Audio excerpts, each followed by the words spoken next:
City India news, महाराष्ट्रातील लोकप्रिय news channel.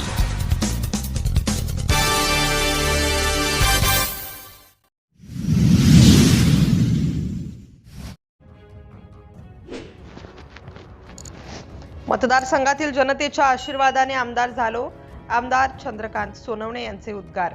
विधानसभा निवडणुकीत महायुतीचे उमेदवार प्राध्यापक चंद्रकांत सोनवणे यांना चोपडा विधानसभा मतदारसंघातून 32,000च्या मताधिक्याने जनतेने निवडून दिल्यानंतर आमदार चंद्रकांत सोनवणे यांनी मतदारसंघातील ग्रामीण भागातील गावागावात जाऊन मतदारांचे आभार मानले। काही गावातील नागरिक मतदार बंधूंची थेट व आभार मानणे आद्य कर्तव्य असल्याने त्यांनी आज कृषी उत्पन्न बाजार समितीत आभार बैठक बोलावली होती। या आभार बैठकीत माजी आमदार लता सोनवणे व आमदार चंद्रकांत सोनवणे, जिल्हा बँकेचे संचालक घनश्याम अग्रवाल, कृषी उत्पन्न बाजार समितीचे सभापती नरेंद्र पाटील यांच्यासह शिवसेना, भाजप, राष्ट्रवादी, आरपीआय, महायुतीचे पदाधिकारी व कार्यकर्त्यांसह मतदारसंघातील मतदार, महिला, पुरुष यावेळी मोठ्या संख्येने उपस्थित होते। या कार्यक्रमाच्या प्रारंभी कृषी उत्पन्न बाजार समितीच्या आवारात असलेल्या हमाल मापडी भवनच्या लोकार्पण सोहळ्यात माजी आमदार लता सोनवणे व आमदार प्राध्यापक चंद्रकांत सोनवणे यांच्या हस्ते करण्यात आले। आभार बैठकीत आमदार प्राध्यापक चंद्रकांत सोनवणे यांनी सांगितले की मी मतदार बंधूंचे आभार मानून संबंध कमी होतात। मी तुमचं आयुष्यभर ऋणात राहून इच्छितो। मतदारसंघाच्या विकास कामात कुठेही कमी पडणार नाही, यासाठी नम्रपणे सांगू इच्छितो, असे यावेळी सांगितले। सिटी इंडिया न्यूज साठी विश्वास वाडे, चोपडा।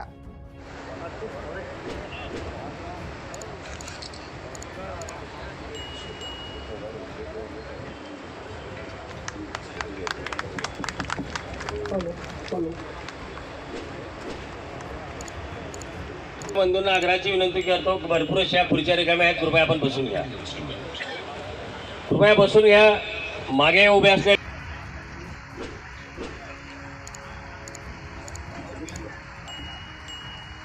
सर्व महायुतीचे पदाधिकारी आणि अण्णा साहेबांवर प्रेम करणाऱ्या सर्व बंधू आणि भगिनींनो, नुकत्याच कार्यकर्त्यांनी आदरणीय सौ लताताई सोनवणे आपल्याच्या कार्यकाळामध्ये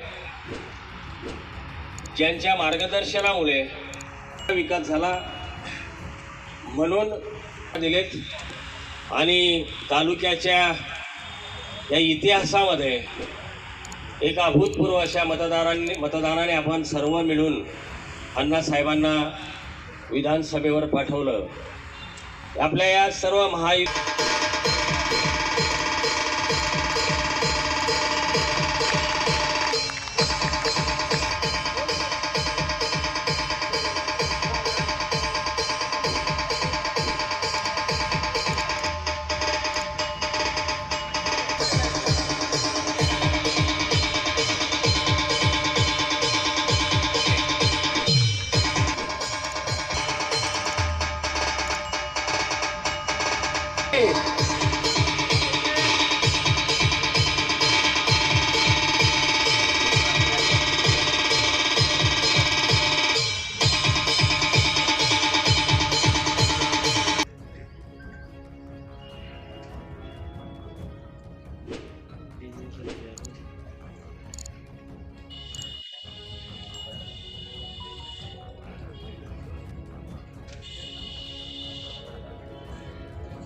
माहितीचा उमेदवार म्हणून जनतेने मला निवडलं। शिवसेना, भाजप, राष्ट्रवादी, अजितदादा गट, आरपीआय, आठवले साहेब या साऱ्यांच्या पदाधिकाऱ्याने मनापासून माझं काम केलं। जनतेने मला आशीर्वाद दिला। जनता तालुक्याची मोठ्या प्रमाणात माझ्या पाठीशी उभी राहिली। त्यांच्या आशीर्वादाने मी निवडलो।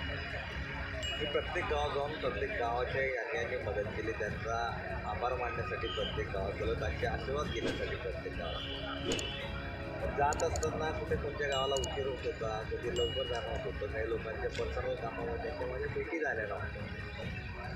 तालुक्यातली काही गावं राहून मध्ये अधिवेशन लागलं, लग्नतिथी, इतर कार्यक्रम याच्यामध्ये काही गावं राहिली। त्या गावकऱ्यांची अपेक्षा होती की अण्णाने आमच्याकडे आलं पाहिजे। माझा जाण्याचं आहे त्या गावाचं, पण या 3 तारखेपासून पुन्हा मार्चचं अधिवेशन सुरू होतं। मुळात 2.5-3 महिने होऊन गेले इलेक्शनचा निकाल लागू आणि चुनाव उशीर होईल यासाठी सर्वांना एकत्र बोलावं, त्यांचे सर्वांचे व्यक्तिगत आभार मानावे म्हणून आज या ठिकाणी सर्वांची बैठक आपण आयोजित केली होती.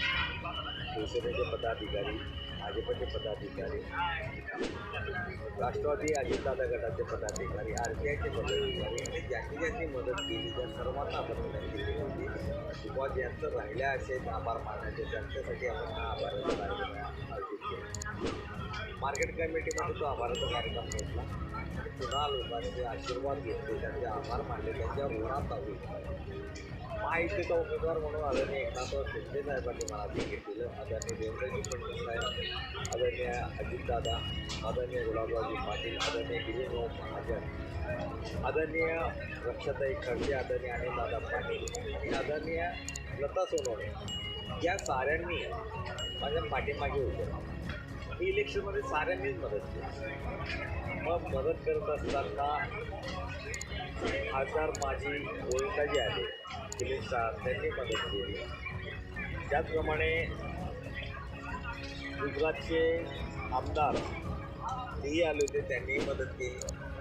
बन्सीलालजी म्हणून खासदार माजी मध्य प्रदेशचे ते आले, त्यांनी मदत केली. या साऱ्यांची मदत ताराचंद राठोड जे मध्य प्रदेशचे त्यांनी या साऱ्यांची अगदी बारीक बारीक कार्यकर्त्यापासून तर मोठ्यापर्यंत सर्वांनी आशीर्वाद दिले आणि या सर्वांच्या आशीर्वादामुळेच मी निवडून आलो व त्या लोकांचे आभार मानायसाठी, त्यांच्या ऋणात राहण्यासाठी हे आयोजन आम्ही या ठिकाणी केलं होतं.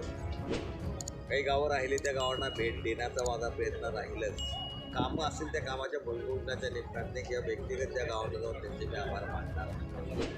दुसरा कार्यक्रम मार्केट कमिटीमध्ये आम्ही हा कार्यक्रम घेतला म्हणून मार्केटचे सभापती नरेंद्र पाटील आणि सारं संचालक मंडळ यांनी जे हमाल भवन जे होतं हे मध्यंतरीच्या कालखंडामध्ये हमालांच्या ऐवजी दुसऱ्याच एका कंपनीकडे दिलं गेलं. ते त्यांनी खालून करून घेतलं आणि हमाल बांधवांना बसण्यासाठी, जेवणासाठी किंवा दुपारी थकवा आला तर एक अर्धा तासाची विश्रांतीसाठी हमाल भुवण्याचं निर्मिती त्या ठिकाणी जुनीच होती. पण 14 वर्ष हमाल भुवन सुतगिरणीच्या ताब्यात. सुतगिरणीकडनं सभापतींनी खाली करून घेतलं आणि आज त्या हमालांना त्यांच्या हातात वर्ग करण्यात आलं. या माध्यमातून दुपारच्या वेळेला, उन्हाच्या वेळ असेल किंवा अतिशय श्रम झाल्यानंतर अर्धा तास तिथे शांततेने ते हमाल बांधव बसू शकतील किंवा दुपारचं जेवणाचं आहे वाम खुशी घ्यायचे किंवा अचानक कुठे बरं वाटत नसेल तर त्या ठिकाणी ती व्यवस्था आपण करण्याची सभापतींना सांगितलं होतं आणि नरेंद्र पाटील आणि त्यांच्या साऱ्या संचालक मंडळाने ती व्यवस्था करून दिली आणि हमाल भुवन आज हमालांकडे, त्यांच्या साऱ्या हमाल बांधवांकडे वर्ग करण्यात आलं. त्याचा आनंद आहे. पहिल्या कालखंडात आपण शेतकरी भवन जे होतं शेतकऱ्यांच्या हिताचं, की शेतकरी आल्यानंतर त्यांना बसवटायला जागा नव्हती. शेतकऱ्याच्या माला आल्यानंतरच मार्केट कमिटी चालू असते आणि हे मार्केट कमिटीमध्ये मात्र शेतकऱ्यांना प्यायला पाणी नाही, बसवटायला जागा नाही, जेवणाला जागा नाही, अशी अवस्था होती. शेतकऱ्यावर दुर्लक्षच होतं, उपेक्षित होता. त्यावेळेला मी सभापतींना सांगितलं होतं की शेतकरी भवन जे आहे ते ताब्यात घ्या आणि त्याची रिपेरिंग करून शेतकऱ्यांसाठी सुविधा करा. ती सुविधा झाली. आज आमच्या शेतकरी बांधव ज्यावेळेला वेळ असेल त्यावेळेला ते जाऊन शांततेने झोपतो आणि आपल्या अंगातला थकवा असेल, आपले जो थकवा आल्यानंतर किंवा थोडा विश्रांतीसाठी त्याचा फायदा घेतो. तसं जे हमाल बांधवांसाठी हमालसुद्धा एक मार्केटचा घटक आहे. हमाल नसले, मापाडी नसले तर मार्केट चालू शकणार नाही. म्हणून त्यांच्याही स्वतःच्या हक्काची जी वास्तव होती ती त्यांच्या ताब्यात द्यायला पाहिजे या सूचना केल्यानंतर सभापतींनी ते ऐकलं. त्यांच्या मंडळाने, संचालक मंडळाने साऱ्यांनी ऐकलं. त्या साऱ्या संचालक मंडळांचं मी हमाल बांधवांच्या वतीने आभार मानतो आणि हमाल भुवनसुद्धा आज आपण त्या हमाल बांधवांकडे लोकार्पण करण्यात आले. हे दोघं कार्यक्रम आज इथे आयोजित केलेले होते. महत्त्वाचं म्हणजे मला ज्यांनी मदत केली, सहकार्य केलं, त्या चोपड्याची जनता, कळत नकळत सहकार्य करणारे काही गुप्त हात, त्यांचं सहकार्य या साऱ्यांच्या मनापासून मी ऋणात राहू इच्छितो. ज्यांनी मतदान केलं त्यांच्या तर मी ऋणात आयुष्यभर राहणारच आहे. पण ज्यांनी मदत केली, जिल्ह्यात नसेल, जिल्ह्याच्या बाहेर नसेल, जिथून मला मतदान केलं, मदत केली, माझ्या निवडून आणण्यासाठी सहकार्य केलं, त्या साऱ्यांच्या